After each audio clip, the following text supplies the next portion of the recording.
Hey everyone, so we are again back with one another session that we are planning for you today.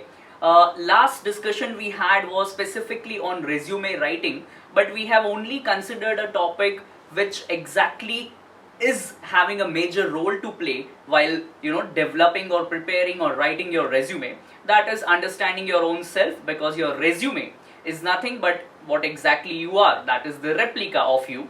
So now, as we told last time, that we would definitely come out with another session which would be having the focus on what resume writing exactly is, what type of things to include in your resume, what fields you need to incorporate so that you can prepare your resume out of this box. And this is something which we would be discussing today.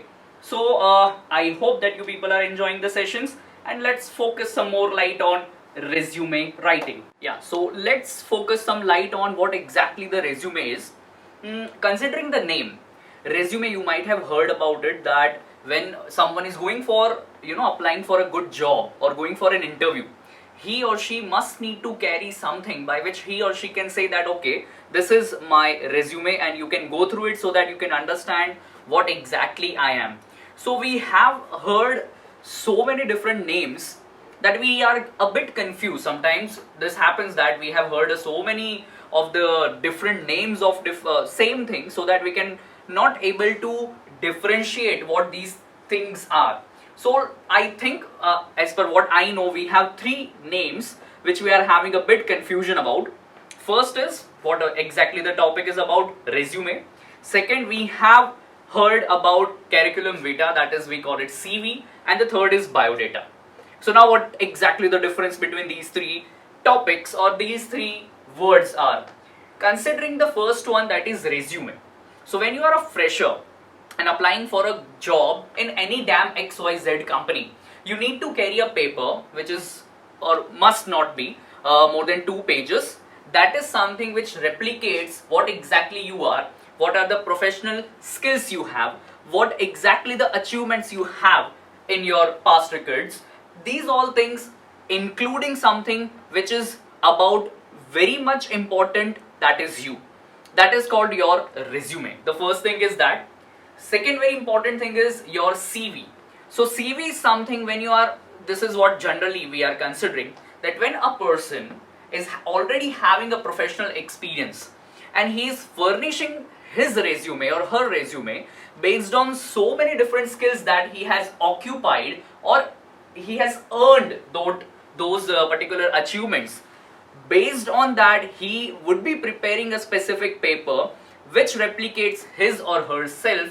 That is called your CV. So your CV is not about, or you can say it is not about only what achievements you have, it is all about what new things you have explored in your past professional records. So you can say that extended version of your resume is your CV.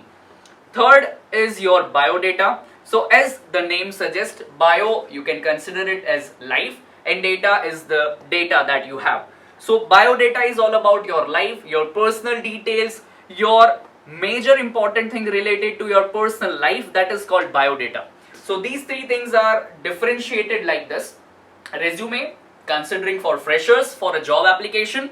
Second is your CV, which is considered as your past professional experience along with all the details which you are having in your resume, that is your CV. And the next version is your biodata, that is majorly having focus upon your personal behavior, your personal life, and your personal details. So these are all the three things which you need to understand, that what exactly the difference is. Now, as we have our major focus on resume, so now as you know, resume is something which replicates you. Now what exactly the fields we have which are needed to be included in your resume? Considering the first thing, that is your objective. Now what exactly the objective is? You are having a specific objective to apply for any damn company. Okay, now for example, if I consider that okay, this is the first objective that I would like to make, to secure a particular position in a XYZ company where I can utilize my skills, my knowledge, including the company's or organization's benefit. That is what you call your objective. So I have certain examples, please go through it. So these are the examples for you so that you can understand what exactly the objective is all about. If you are having any confusion about any damn objective, you can definitely search. I'll be putting certain links to get some objectives for you for your resume, which you can include in that. You can link in bio for all the details. Second very important thing which we need to include in our resume is the education field. Now education must include all the details from your 10 plus 2, and then after your college, UG, PG, diploma, whatever you have done. Yes, some very important thing you must include in this is that it must be in reverse chronological order. Now by reverse chronological order means that the highest education must come first, then the lower one, and the lower one, and the lower one. That is what you call reverse chronological order. So for example, if you consider that you have done your BTech or BCom or BSc, then that is the highest education that you have. Then you have your plus 2 and then 10th. So this is what you need to include in your education field. I have certain examples, just go through it once. So this is how you can put your education field. Now after education, the third very important thing which you need to include is your internship or professional experience if you have any. For your resume, you need to have internship or project related details which you have done. So what project exactly is? So for example, you are a professional person who is currently pursuing your any damn bachelor's, okay? Now in your bachelor's, you definitely would be undergoing certain projects, or you have done certain internship with any of the organization. So what things you have learned from that organization during your tenure of internship or the project with that organization, you need to include that. So we have examples for that as well. Just go through it once. If you face any trouble, definitely you can reach us. So this is all about your professional experience or professional things which you need to include in that. Second is skills or certification. Now before going ahead, one thing which is very much important here to understand is that we people don't know what exactly the difference is between skills and hobbies. Let's take an example, because generally what this is the problem that we generally face, that many times we don't know what our skills are, but we know our hobbies, okay, and we are mixing this both up together, which will come out with a chaotic combination, which definitely one must not use when you are there preparing your resume, writing your resume, because you want to apply somewhere. Now let's take an example. If you are a very good cricket player, consider that you love to play cricket. Now when I say I am a good cricket player, okay, that is my skills, or I can say I am a good batsman, that's my skill. If I say I love to play cricket, so when I say I love to play cricket, that means that's my hobby. But if I say I'm a good batsman, that is my skill. So consider this example as your base of differentiating between what is skill and what is hobby, okay. Now getting ahead with that, how you can include your skills and hobbies or certification in your resume, just go through the example. You can just mention the skills, or you can include technical skills as well. So we have two different types of skills in that which we can include. First, technical skills. Second, additional skills. So additional skills include just the way I have taken the example. I am a good batsman, that is the additional skill. Technical skill, I am very good with Microsoft Office, that is my technical skill.